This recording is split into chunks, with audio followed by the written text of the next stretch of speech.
Hello everyone, I'm Super D, and today I want to show you how to use Seraphim in a 2v2 battle. So the main choice today will be Forgotten Post, and I'm playing with Reza against Muhammad and Isidore. So now at the beginning of the battle we have the usual container gathering, and those who already played the sandbox version already know that it's quite different from the main version, as you can no longer tap the containers while gathering them.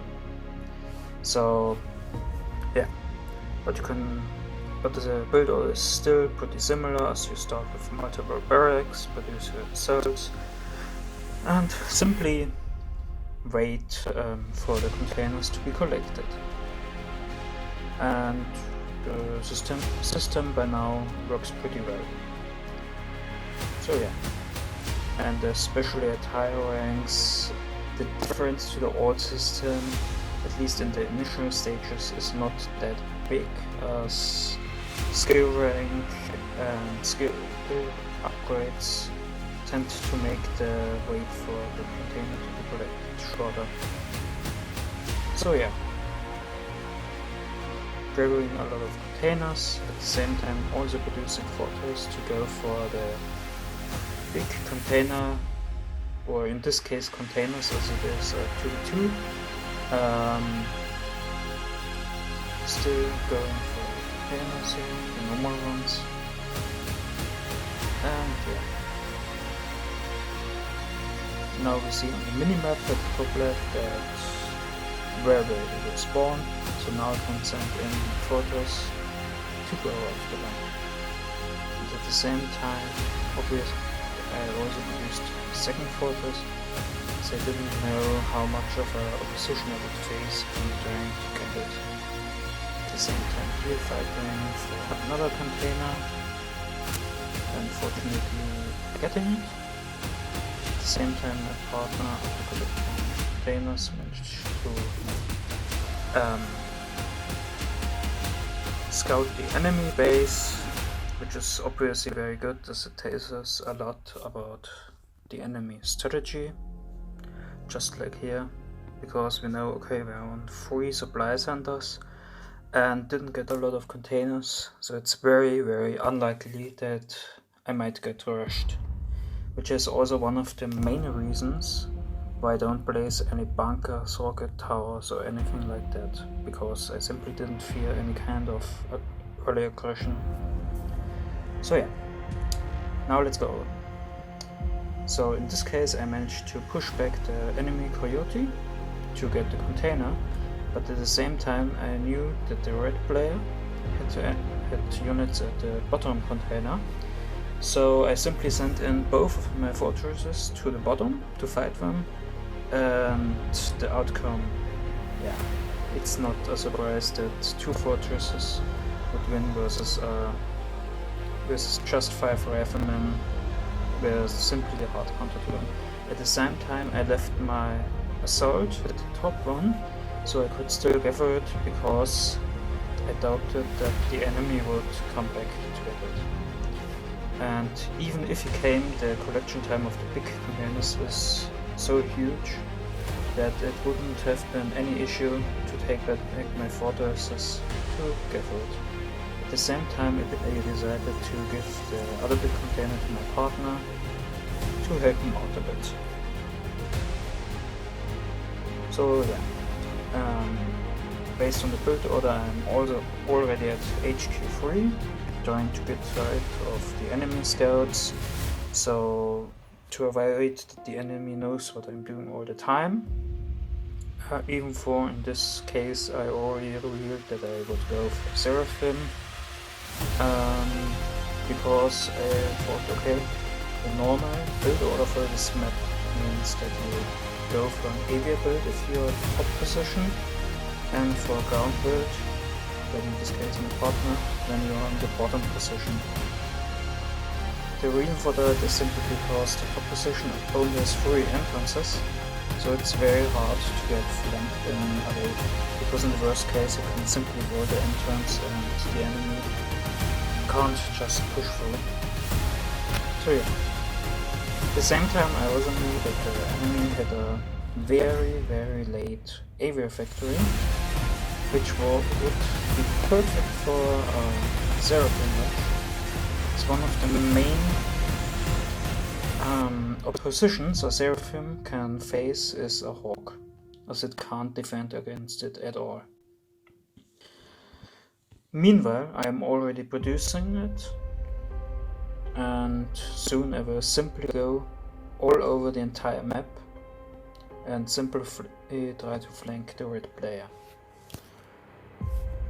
So at the same time, I am also scouting the yellow player, because obviously when I am trying to attack the red player, there's the issue that yellow might come and either help red, or if he is a more experienced player, he will instead counterattack to catch me unaware. This is also the reason why I went for Vertex and Zeus, as it is a very good combination of units to deal with most types of aggressions. At the same time, my partner went for a bit of a more defensive build with 2 anti-air towers and 2 bunkers, but this will not be needed, as you will soon see, because now Seraphim is moving in, and now here comes a very cool thing about Seraphim. When it attacks, it activates its passive ability, and the passive ability doesn't just increase its fire rate, but also increases its speed. So in this case, the red player using the Dragonflight Scout allowed me to arrive just a few seconds earlier, which will now be crucial to take out the red player. And now I moved to ground mode due to the porcupine, and now I had the issue that there was not just a porcupine, but also a giant. Unfortunately, the enemy messed up the unit macro management, so I could first take out the porcupine ground mode, and now in Jaguar air mode. Now having gotten rid of him, I now focus on the airfield, because the hawk is obviously the biggest threat, as I already said. At the same time, luckily, my partner also went for Seraphim, so I'm not even alone in this case. I'm also sending in the Vertex to support my Seraphim, and the good thing about Seraphim is that it's armor free, so it can take quite a bit of a beating in terms of anti-air damage. And at the same time I can also use it to tank for my Vertex, which normally would have taken a lot more damage from flying over 3, 4, 5 times. I didn't really count. At the same time, here I already had Zeus, so if yellow had really decided to push my base, he would have gotten quite a nasty surprise. And here we are continuing to harass the red player, which is very successful, and there isn't really much that he can do at this point, because the entire army he had was destroyed.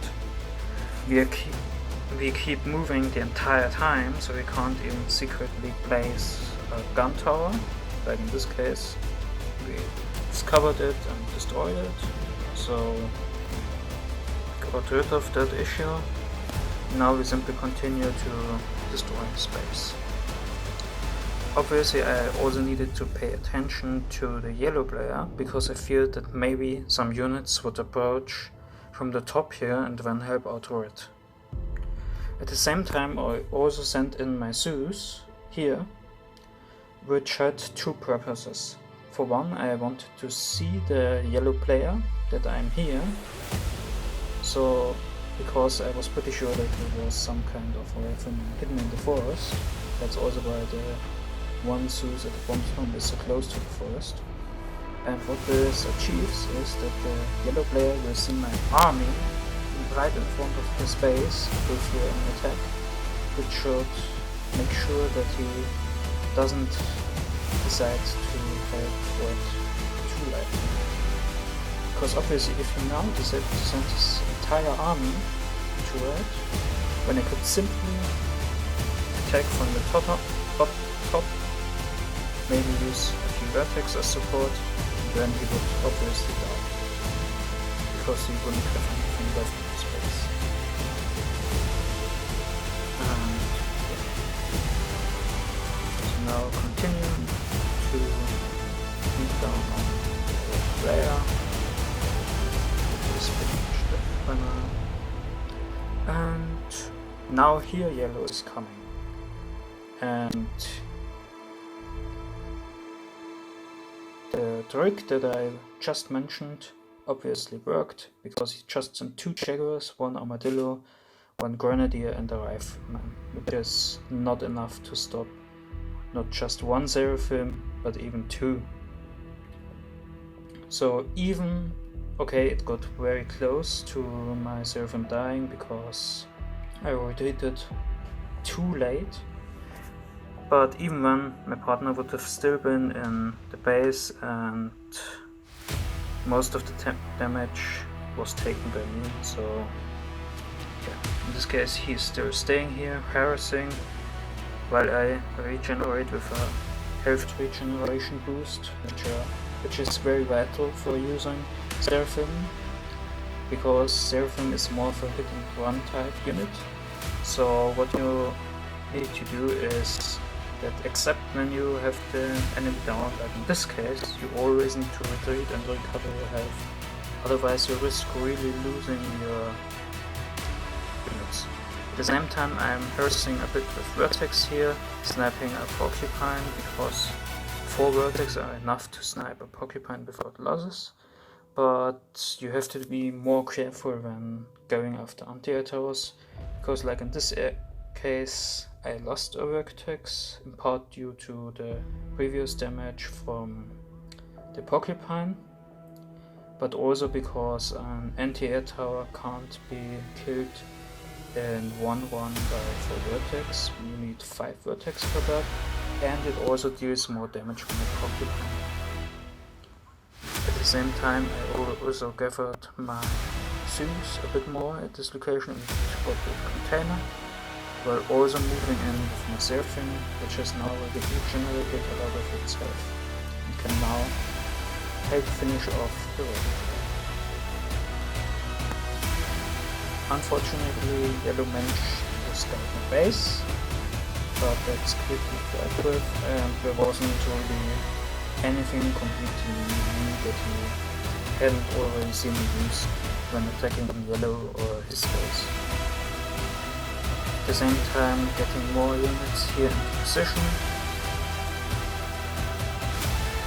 and also preparing to switch over to Tor, because I didn't know, okay, is the yellow player, is he a good player, is he a bad player, is he just cautious due to my army, or what is he doing? I didn't know the player, didn't know how I would react, so I had to be cautious and prepare for some kind of camping, because that's a lot of players unfortunately tend to do when forced into a 2v1, is that they simply start fortifying the base, place tons of towers, and then camp. And to break such a camping position you usually need some kind of siege unit like Torrent, or in my case Tors. And yeah, at the same time I also, when I last scouted with the vertex, I spotted that the yellow player was going for a level 2 special vehicle factory and a level 4 HQ, which heavily suggested that he would go and try to go for a chameleon, which, as you have seen just now, he did. So my solution for that was to rush in with my Seraphim, flank him from behind, and then use the vertex to help and snipe the special vehicle factory. At the same time the yellow player moved most of his army over to the left, which also confirmed that he indeed knew about the Zeus army, and at the same time I switched to ground mode with Seraphim, and then used its ability to help out with the armor gauge. At the same time, Queen is helping from the right, flanking again, and also moving in his suits. So at this point all I have to do is just wait a bit, and victory is more or less guaranteed at this point. So yeah, at the same time here starting to produce tours, which are obviously not needed anymore at this point. What you can see here is also one of the strengths of Mole, that is, it's a armor freedom. So the Zeus will prioritize it over all other units, at least those of armor 2 or 1 like the Grenadier. So you have to pay attention and manually target Grenadiers when Mole is in its ground mode, otherwise it will simply soak up a ton of damage, which doesn't do it much because it has such a high damage resistance while dug underground. But yeah, at the same time, as you see when I'm using the Seraphim with Zeus, I'm switching to ground mode simply due to the reason that Seraphim obviously doesn't have the highest armor, HP, and unlike Cerberus, Mole and Wasp, it doesn't have a single protection ability. So what you need to do is try and hide it behind similar units. On the ground, this would be Zeus, because I have the same armor type. So for example, a Jaguar would most likely target the Zeus instead, especially if you consider that Seraphim has a significant range advantage. At the same time, if you instead had decided to go for air mode, you will, in this case it wasn't needed, but it can be a good idea to add in Cyclones, because the AI of the anti-air will target them over the Seraphim, so that's a very good idea too. So yeah, thank you for watching, and that's it. Bye!